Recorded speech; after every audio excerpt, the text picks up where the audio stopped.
Now, let's welcome you to the big story segment. And the NDM has been talking recently and is urging the Andrew Holness-led government to adopt a more democratic approach to constitutional reform, allowing Jamaicans to have a say in key decisions. This comes after the Minister of Legal and Constitutional Affairs announced plans to introduce a ceremonial presidential model without public input, and by extension the opposition People's National Party's proposal to Republican status to the Caribbean Court of Justice (CCJ) without public consultation. The National Democratic Movement has been noticing these statements and proclamations, and basically they're advocating for a more inclusive process, demanding that the government put 8 critical issues to the referendum. So we want to find out about those issues that they want to put forward and what are their views on this whole matter of constitutional reform. The president of the NDM is with us this morning. We say good morning and welcome to Mr. Peter Townsend. Morning, Peter. How are you doing today? Good morning, Mr. Burgess, and good morning to all the listeners of Bridge FM 99. It's a pleasure and an honor being on your program this morning. All right. We are, in fact, broadcasting live on Richie B Radio. We have our partners on Roadblock Radio out of the NYC, and we are also with our friends out of Toronto, which is Reggae Radio North. So that is where you find me these days. Things have changed a little bit, but don't worry, we understand how it is. Not to worry. Life is dynamic, life is dynamic. It is very dynamic. In life, it's changed. And sometimes much more exciting than we thought it would have been, as this platform is providing us with that opportunity. But Peter, I wanted to get to the meat of the matter. We see you're making some proposals. First of all, what specific reforms is the National Democratic Movement proposing, and how do they differ from what the government is proposing at this time? The National Democratic Movement was launched in 1995 with one of the main pillars of the NDM. The main plank of our platform was built around the whole idea of constitutional reform. And when we say constitutional reform, we mean real constitutional reform. And let me explain that quickly. Now, Jamaica has been a part of the monarchy system. We were a colony of Britain. We got self-government, but we still remain under the British Westminster system. And so the head of state for Jamaica is still the British monarchy, who is presently King Charles.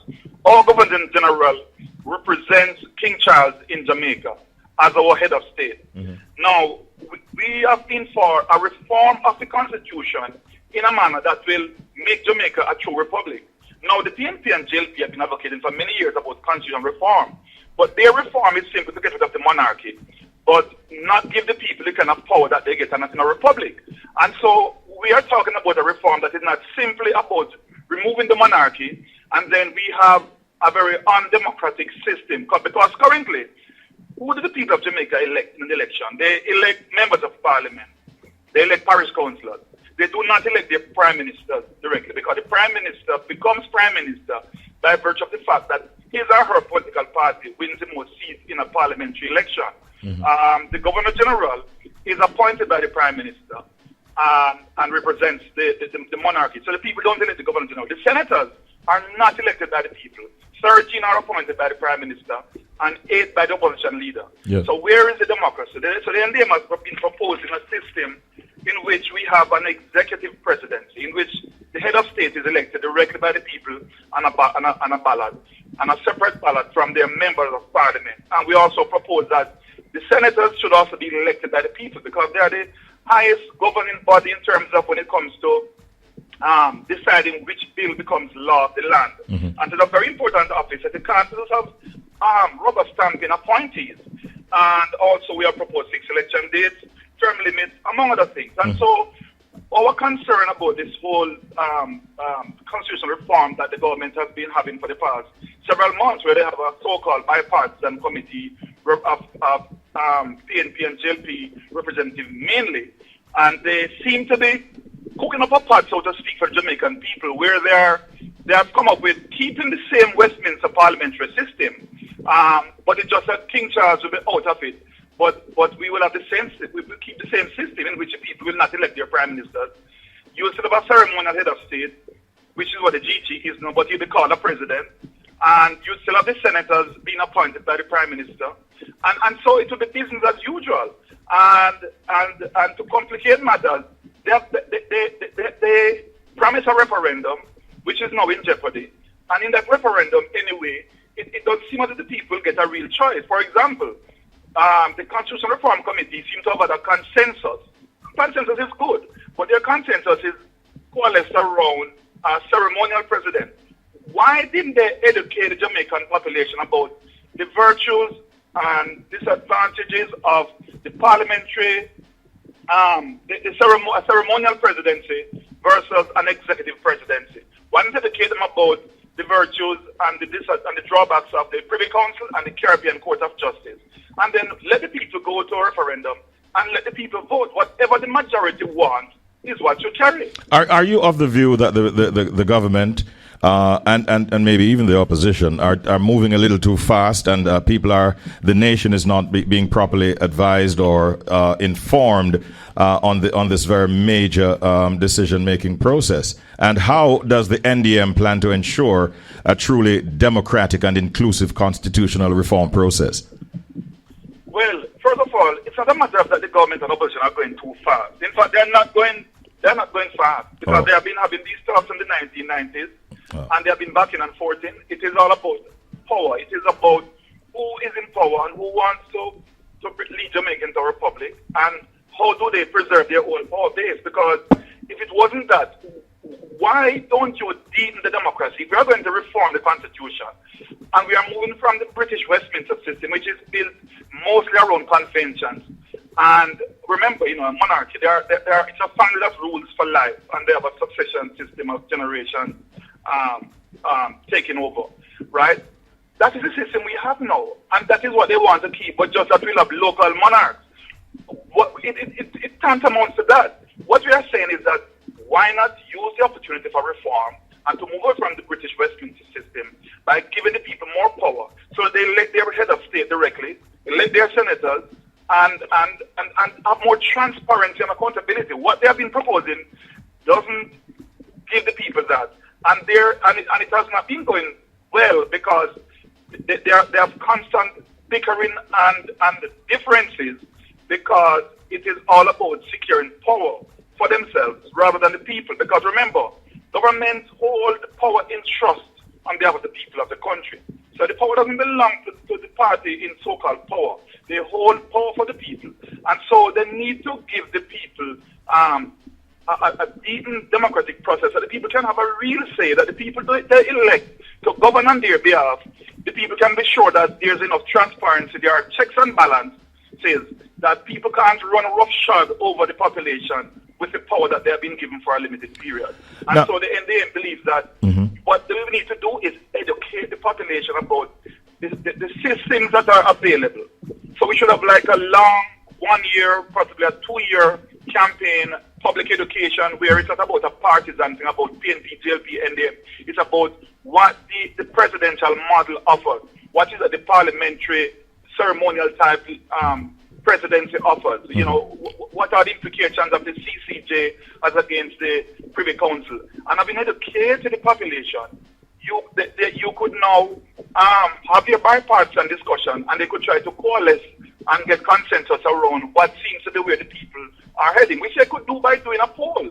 The recent September 2023 Dan Anderson poll revealed that 79% of the Jamaican population would prefer an executive presidency, but yet it is not on the table as an offering by the PNP and JLP in their so-called bipartisan Constitutional Reform Committee. They're offering the people a choice between King Charles and a ceremonial presidency. Let me ask you, because time is of the essence. Are you prepared to give a comment on the approach that we see the People's National Party taking, proposing to tie Republican status to the CCJ without public consultation? Here's the challenge I have with that, Richie. The challenge I have with that is this.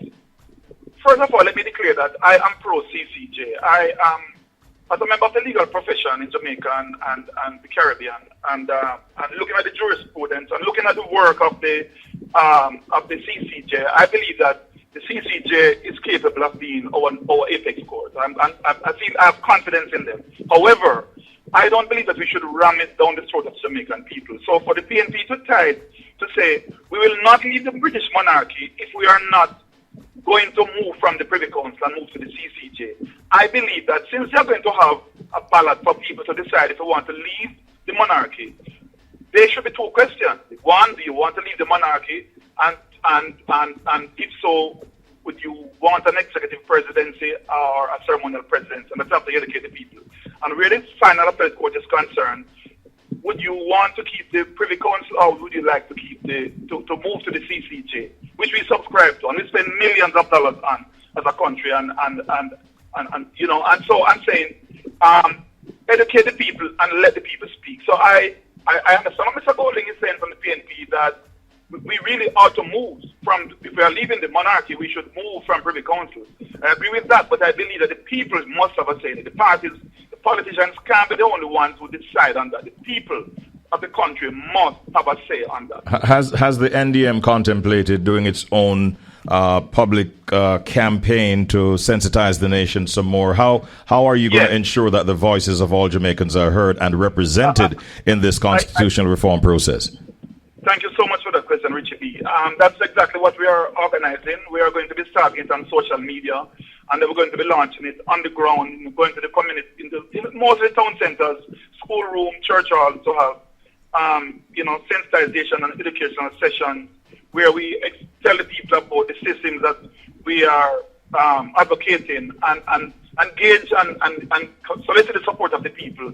So the delay of this referendum perhaps is a blessing in disguise, because it will give us more time to reach out to the people of Jamaica and to get more awareness, a greater awareness in the people recognizing their rights and their power to get what it is that they want, to create a real republic and not a sham republic.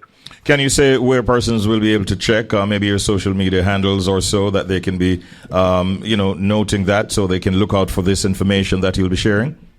Well, there's the NDM Jamaica and the Jamaica NDM Facebook page, where people can actually go and send comments. They can inbox us and send information to us. We have our website, ndmjamaica.com and ndmjamaica.net, where people can actually go and they can read up on our policies, and they can also contact us. They can also write to the NDM at ndmjamaica at yahoo.com, ndmjamaica at yahoo.com, and send us their comments, suggestions, volunteer to assist in getting the message out and in learning more about constitutional reform. All right.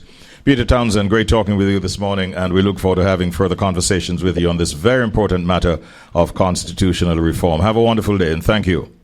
Thank you very much, Richie B., and to your listeners and your wider audience in the diaspora. Have a great day. Have a great day. Take care. Blessings.